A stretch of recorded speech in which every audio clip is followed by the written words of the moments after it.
Hello, fellow Immersive Railroaders. My name is Tristan, and I'm also known as Autism or Autismo on the Discord server. In this video tutorial series, I'm going to be showing you how to make your own steam locomotive from scratch. I'm going to be showing you the basic steps I take to make a decent model for the game. So I'm going to be using Blender for that, like most of our modelers do, and I'm going to be showing you kinda how to do it in Blender. So basically for this tutorial or tutorial series, you'll need a couple of tools. For this tutorial you only need Blender and a basic knowledge of Blender, so those are two things. Later down the line you'll also need a text editor for JSONs. You can also you can use the normal basic text editor that's built into Windows, but I use Notepad++. It's a free program, it's a great text editor. I'm going to be showing you how to do it in that. Then you need a picture edit program like Paint.net or GIMP, which are two very good free options, which you need to work with layers. I'm personally not going to use that since I have no experience with it and I don't have them installed. So I'm going to be using Photoshop basically since I've been using it for a while and I just have it on my PC. So, and yeah, another thing you need is of course Minecraft to run Immersive Railroading and get it in game. So in this tutorial series I'm going to be showing you kinda how to start from basic things. I'm going to quickly turn on screencast keys so you can see what I'm doing. So like I said, you're going to have to know a basic thing or two about Blender for this to work. So basically delete the default stuff and just you have this 3D view. You move around with the middle mouse button. Mine can be a little bit weird at times since it's kind of broken, but I have to live with it. But anyway, so to start off, we're going to need some blueprints. Blueprints are basically a side view sketch of a locomotive that give you perspective and gives you a thing to work off. In the modeling channel in Immersive Railroading, there's a Google Drive pinned, which is held up by someone. He's a great guy, and yeah, basically there's a ton of blueprints of almost every single country you can imagine is on there, and yeah, you can just start doing that. So I got myself some blueprints from another website. I use that a lot for my models nowadays. But basically what we're going to do is add a new image, background, and then we're going to look up where to find one. In my case, I'll just grab it from here since this is where I saved it. And for this tutorial series, I'm going to be making a Deutsche Reichsbahn Class 44. This is a heavy goods locomotive made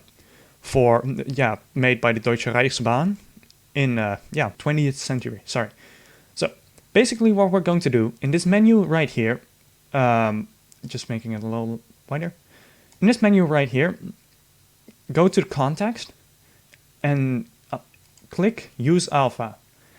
Since I'm using an older version of Blender, this is right here. If you're on a newer version of Blender, it can be in a different spot. Don't worry, it's still there. It's just in a different place. So now what we are going to do is bring it to the red line so that the wheel is on the right position. So what we're then going to do is scale it. Well, how do you scale it? Basically, you can look up the locomotive class. So in my case, it's the Deutsche Reichsbahn Class 44. Go to Wikipedia, and then there is normally there is a little section right on the right side which tells the details about the locomotive. And then you also have the wheel diameter. The wheel diameter is the height of the wheel.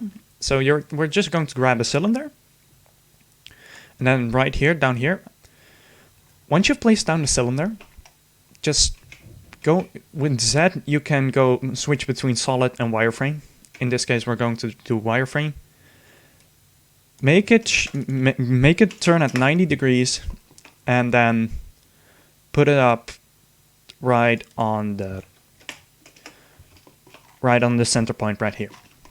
What we're then going to do is you can switch between 24 or 16, depending on how high poly you want your locomotive to be. I'm just going to stick to 32 since I've been using that for most of my models nowadays. But on the radius, we're going to do half of the number you want. So mine is 1.4, so that's going to be 0.7 meters. And this is going to be 1.15.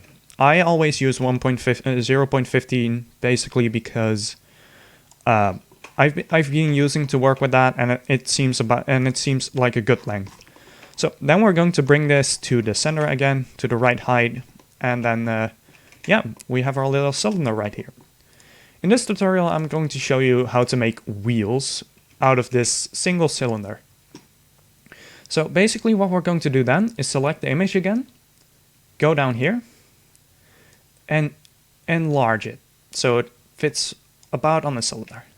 Switch between wireframe and solid mode to look if it feels right. Then the offset x-axis, just center it to the wheel.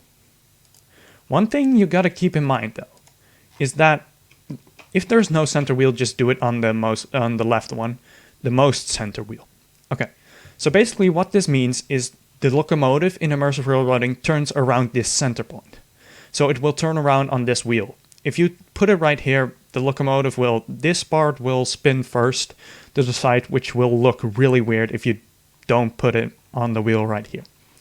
So basically, once you're happy with the scale, I think this is about right. This looks about right to me at least. We're going to make a wheel out of this.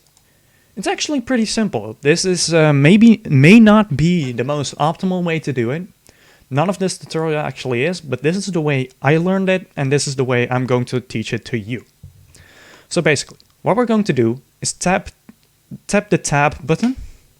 So you go into edit mode. Right, so once you're into edit mode, go into face select here, and then select, go into this view, like right here. You can also do that with your numpad. I'm not used to that, but you can teach it yourself. It can be a bit faster if you know all the shortcuts.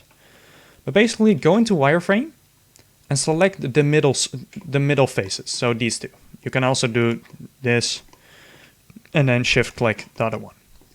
So basically what we're going to do in this view, go into just wireframe, and then we're going to click I to inset. What we're then going to do is bring it so that it's about on the center right there. As you can see, it's aligned with this little centerpiece. So what we're then going to do is make two loop cuts. What those are just cuts along a certain axis. All right, so we're just going to do Control R, and this should pop up. I'll just click immediately since this is the way I learned it. And then we're just going to align it about on the line right there. What this will do is this will eventually be the rims. So I'll just do 65. And then, yeah. Loop cuts automatically make you go into the edge selection. So that's a thing. But don't worry, you can always change that very quickly, of course, in the top, like we did before. So go back into face selection mode. And then we're going to delete these faces. One thing to do it really fast is hold Alt, and then click very close to this edge right here. Then Shift, Alt, click again, and then you have these selected. What we're going to do then is delete these. You're just going to press delete on your keyboard and then faces. Once that's done, you have this wheel, but these things are flying now. So basically what we're going to do is go here, top here, edge selection mode, and then we're going to do this. We're just going to select these like these in wireframe mode, and then press F to make a new face. This is kind of a time-consuming thing, but this is what I do every time, and it actually gets less hard and time-consuming that later down the line. So yeah, we're just going to do this all around this cylinder.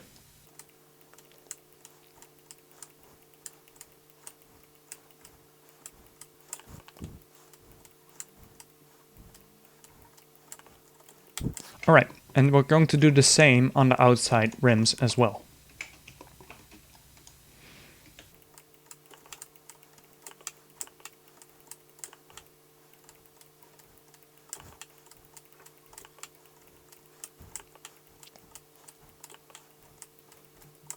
Alright, so once that's done, we're going to be making the flanges. So basically go to the rear of the wheel, so in my case right here, and just select these with Alt-click again. Basically what you then do is extrude them with E, make sure they're set in global, then extrude them by like 3. I like to do 3. And then, if your blueprint doesn't have these flanges on the blueprint, don't worry. It's kind of simple. Just make them don't make them too big. I usually do them since I actually never noticed these on my blueprints. So what I like to do is just make them 1.05. So just press. So what we did is while these are selected, press the S key.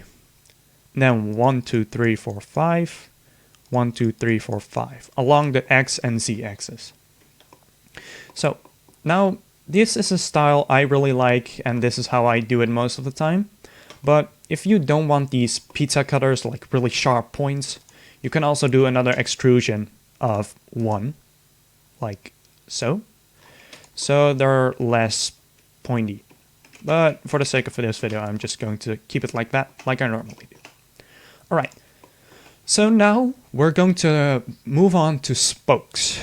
Spokes can be a bit interesting. I've tried multiple different ways, and I've been doing it like I'm going to show you now, since basically the beginning.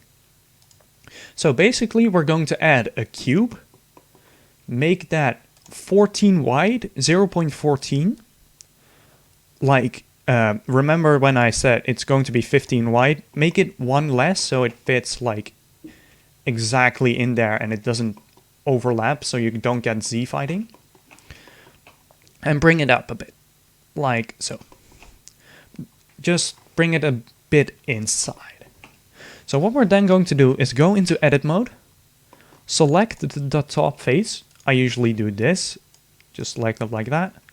What we're then going to do is press G to grab, and then Control, or yeah, in my case I'm going to do Control and just move it up. When we have that, just make them a bit thinner. So grab these side edges and make it thinner, till the point where you think it's about right and looks realistic. And these spokes are normally thinner than you think, since I always make them a little bit too thick. So yeah, that's a thing to look out for. So to add a little bit extra detail on the spokes, make a loop cut right around there. Same for the bottom part, right around there. What we're then going to do is go back into face selection, since loop cut always makes you go back into the edge selection. Just select the bottom and top faces. Press the S key, and only on the Y-axis we're going to scale it a bit. No, on the X-axis, sorry. About 1.8 or 1.75, depending on what model it is. So, basically, once we have this, just edit this a little bit until you're happy with it. I'm going in edge selection so I can move these a little bit, like so. And in my case, it should be done. You need to go into edge selection, even though you're happy with it, since we are going to select these edges, all of them, and then we're going to do Control B for a bevel. And then just make it a tiny bit. Don't make it full, since that will look weird. I've noticed that it will look weird in the end. It will look pretty weird in the end if we just do this. I've been doing it like this for a while now, and it's a lot lower poly since this looks really weird, so you up it most of the time, which is not a good idea, since this you get about the same result, but sometimes it looks even better. So, once we've done that, we're going to select everything and press this spin tool right here. Just going to press this plus.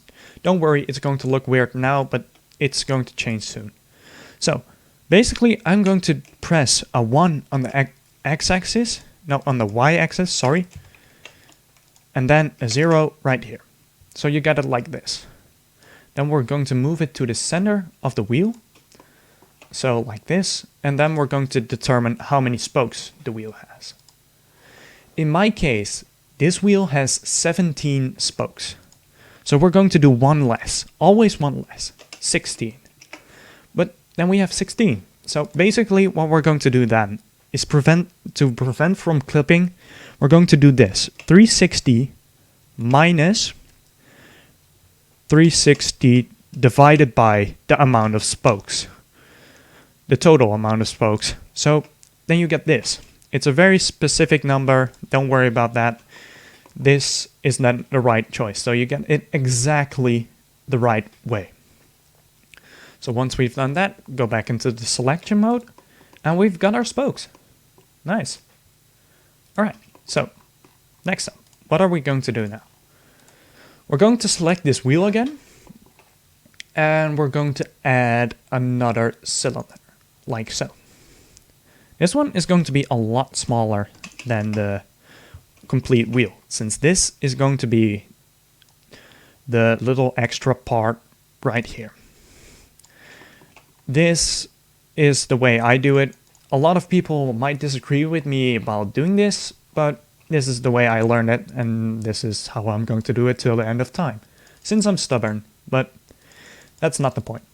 Alright, so basically make sure that the thing right here is facing to the back part, even though the blueprint says otherwise. Make sure it's in the backmost position, since that's how IR renders and works with the animations and stuff. So we're going to make this a lot smaller now, like 12 or something. Yeah, looks good. And then what we're going to do is go into edge selection, select the top face right here, and about the top face right there. If this is in the way, just press H to hide it, and then, yeah, or this eyeball, but make sure you're out of edit mode, since otherwise it's only temporarily, and once you do anything, it's back visible. So there we go. And then we're just going to select these two faces, press F to create a new face, and do the same on the underside. Once we've done that, we're just going to Alt-click this side right here, Alt-Shift-click again here, and then select these, and press the F key for the face.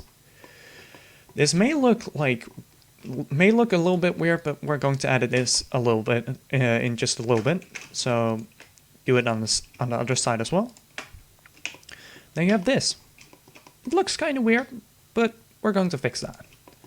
So what we're going to do is Control R for loop cut, and then grab it and take it down a bit. Just a bit on each side. In my case, I'm going to do 2 before some weird clipping happens. Then we're going to select them both, Control B for bevel, and about 2 like so. One thing I like to do with my models as well is select this face right here, inset, like we did before with I.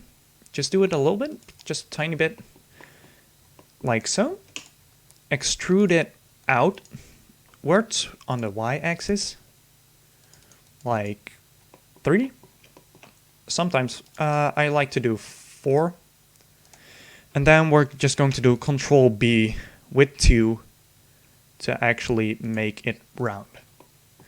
This is where the rods eventually connect.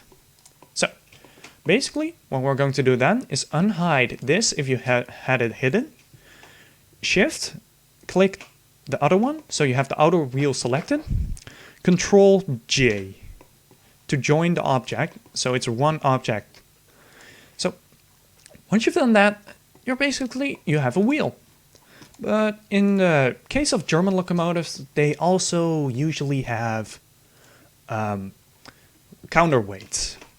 So counterweights can be really complicated, but I found this way to be really nice, really easy, and it doesn't take up a lot of tries, so it stays kind of low poly. So, but before I make them, I'm just going to copy this wheel over a couple of times. But don't copy it over yet. What we're going to do is we're going to go into edit mode, select everything, and then we're going to move this exactly this much divided by 2. Why? Basically because that's the track gauge. That's the track gauge of the locomotive. I actually did that wrong right there, since it doesn't know a comma, it's always with a point, so keep that in mind. Divided by 2. So basically it moves out like that. What you're then going to do is copy it over in this place in the normal object mode by doing Shift D and then clicking. Make sure this is all 0 so you don't get messed up things. And then we're going to right click while the second one is selected, mirror Y global. So it mirrors to the other side. Great. So basically what we're going to do now is go into edit mode on this thing and rotate it 90 degrees so the wheels are quartered. So select everything, rotate global, and make sure it's rotating on the right axis. In my case, it's the y-axis. But if you get weird like turning of this, like it's not rotating on the center, don't worry. We're just going to, we can change that by doing snapping, by setting this, the pivot point, to the bounding box center. And then it should be normal. Like so. Like that. There we go. Just a quick editor note, guys. In the video you saw me rotate it down. Don't do this. This is wrong actually. For immersive railroading you need to have it up instead of down. So make sure you don't forget this part, since otherwise everything will go wrong. I forgot to do this in the video, and I actually made this tiny mistake, so while editing I noticed that, just here to prevent it. So it also happens to you guys. So yeah, just keep that in mind, and don't focus on that on the video, please. Everything else should work fine, however, so it shouldn't be a problem. We're going to do the same thing now. Just shift click them both, Control J, and join them. Then we're going into edit mode, shift these so they're both selected, right click, bridge faces. That's how you make a wheel. It's pretty simple, but it can be interesting if you don't know how to do it properly. But there we go. We're just going to copy this a couple of times. But before we're copying them to all pieces, I'm going to tell you how to make the counterweight. So go into edge selection right here.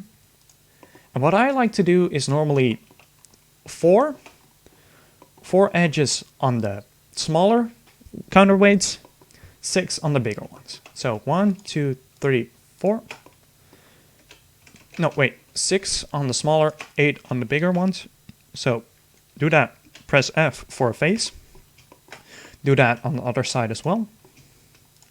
3, 4, 5, 6. And then select these, make a face. For extra detail, we're going to select this face, inset it by just 1 centimeter, at least in my case, and then bring it out with 2. Then you get that extra touch of detail. We're going to do this exactly to the other side, so select these 6, do it on the other side, kind of like that. Just move around with the 3D camera a bit if it doesn't work well. Create the face, select the face, inset it by 0.01, and extrude by 2. Simple as that. Now we've created the counterweights. So now we can copy this over another, in my case, another 3 times.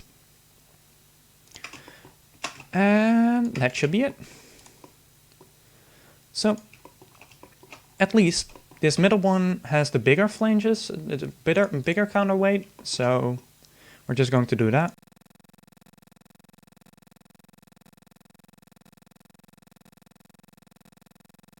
In this case, it's a bit bigger, so I usually go for 0.2.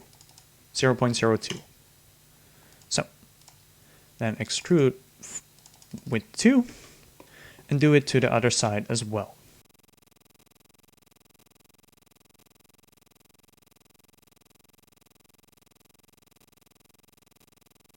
And there we go.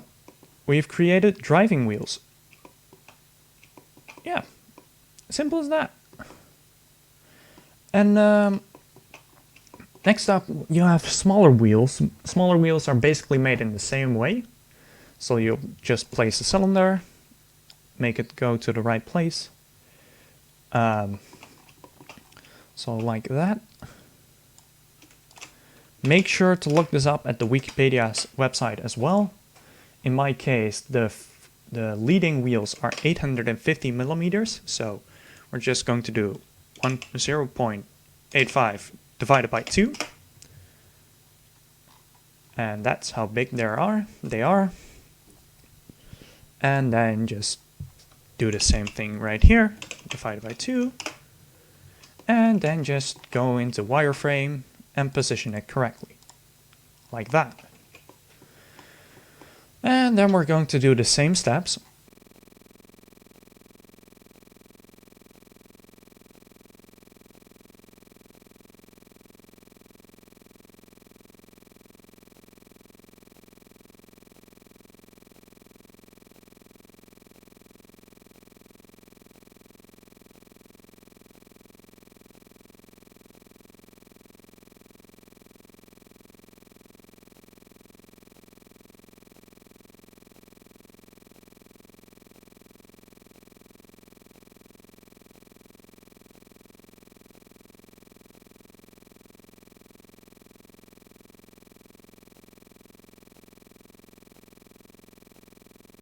All right. So when you are done with the wheels, one thing you need to do is always, when you have some kind of progress, or just do it at the end. I usually do it between almost everything I do. We're going to do Object, Apply, Scale. After that, we're going to go into Edit mode on every single one of these. Select everything, Shift N. What this will do is recalculate the normals. So, that's how you create wheels. Yeah, basically. So, I hope you all enjoyed that. If there's anything you didn't understand or didn't really, or did I do something wrong, or is the explaining wrong, just any feedback is really appreciated. I don't usually look at the comment section. You can just ping me on the Immersive Railroading Discord, which is pinned down below in the description. And yeah, this was episode 1 of this tutorial series, and I hope you all enjoyed it. And I'll see you in the next one.